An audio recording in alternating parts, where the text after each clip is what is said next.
Hi guys! Pabor ba kayo na magkaroon ng batas para higpitan ang mga tumatakbong kandidato?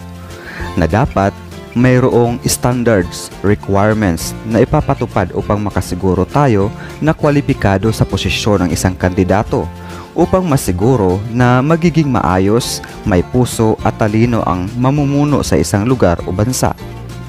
Karagdagan pa, mahalaga daw ito upang maiwasan na may tatakbong kandidato na maaaring spy pala ng ibang bansa para tiktikan ang pamamalakad ng bansang Pilipinas. At marami din kasing mga netizens ang nagrereklamo na kadalasang mababasa sa mga social media na maraming nakaupo sa gobyerno na kulang sa kaalaman, kaya nagiging kawawa ang bansang Pilipinas. Maliban dyan, marami ding nakaupo na pansariling interes lamang ang hangad, kaya gustong magkaroon ng posisyon at hindi talaga para maglingkod sa taong bayan. Yung iba ay umupo sa gobyerno upang pagsilbihan ng iilang tao lamang na meron silang utang na loob. In short, mas priority nila ang makabayad ng utang na loob sa isang tao na tumutulong sa kanila upang makaupo sa gobyerno, kaysa unahin ang taong bayan na nagluklok sa kanila sa pwesto o gampanan ang sinumpaang tungkulin para sa bayan.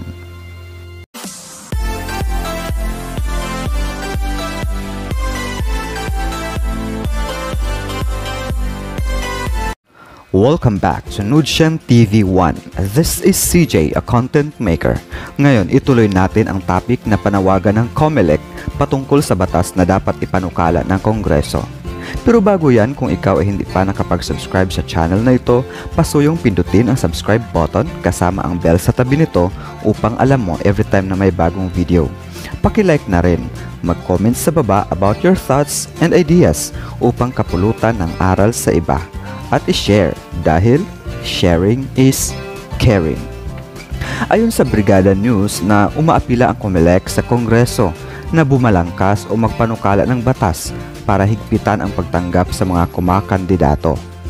Naniniwala ang Commission on Election or COMELEC na kung nais na masigurong hindi makatakbo o makakandidato ang mga undesirables or hindi qualified or eligible na mga individual, magandang gawing hindi ministerial o pastoral ang tungkulin ng ahensya.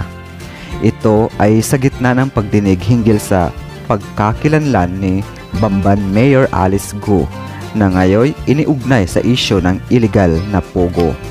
Sa panayam ng Brigada News FM kay COMELEC Chairman George Garcia, sinabi nitong batas ang kailangan sakaling gugustuhing magdagdag ng mga dokumento kapag magpa-file ng candidacy.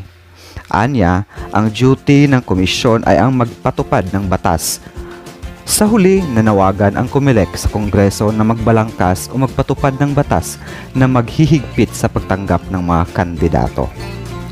Well, sa aking pananaw, sa araw-araw na panonood ko ng mga news at pagre-research ko patungkol sa mga nangyayari sa mundo, particularly in the Philippines, ay magandang panawagan ito ng COMELEC upang mas salaing mabuti ang mga tumatakbong kandidato kung karapat-dapat ba sila upang hindi mapapahamak ang nasasakupan o hindi kawawa ang bayan o isang lalawigan.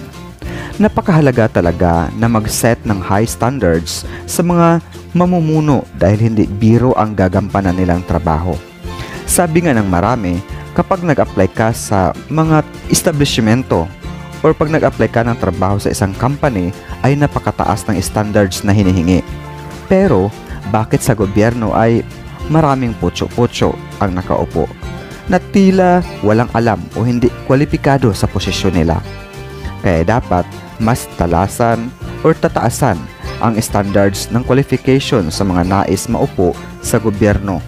At sana yung kandidato na totoong mahal ang lugar o bayan na kanyang pagsisilbihan upang mas mabilis ang progress sa lugar na nasasakupan at hindi kawawa ang taong bayan. Marami kasing mga nakaupo na halata talagang pansariling interes lamang ang hangad nila at hindi para sa taong bayan o lugar na nasasakupan. Nararapat lamang na ang isang kandidato ay tunay na may malasakit sa bayan, hindi doon sa taong kanyang pinagkakautangan at dapat iimbestigahan sa umpisa pa lamang kung siya ay legit na may puso at dugong Pilipino. Para kahit anong mangyari, siya ang unang magtanggol sa lugar na nasasakupan, imbis na ipamigay mga dayuhan.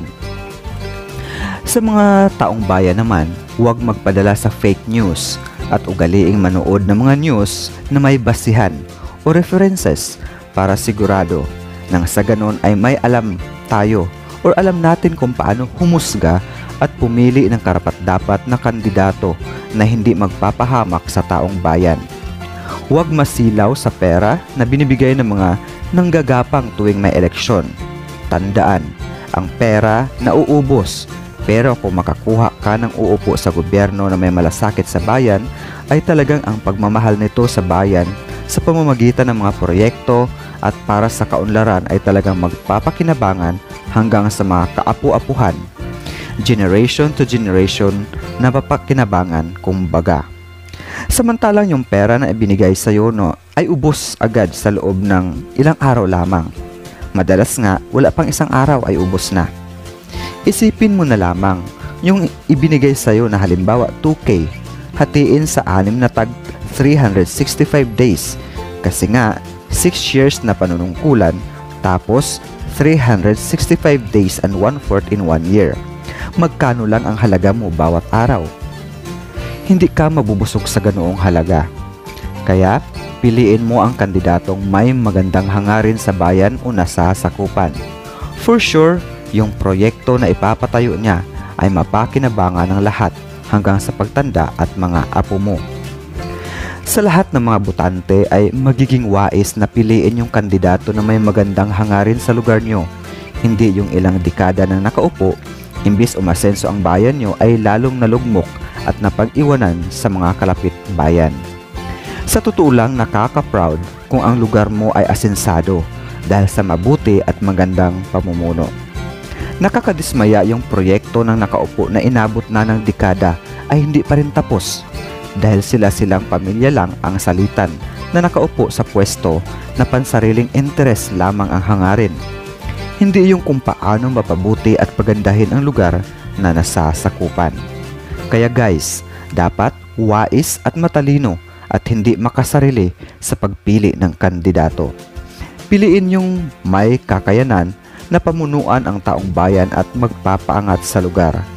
Kandidatong may puso at may paninindigan, matalino at maparaan. Yung pinuno na walang pinapanigan. Pag mali, dapat panagutin.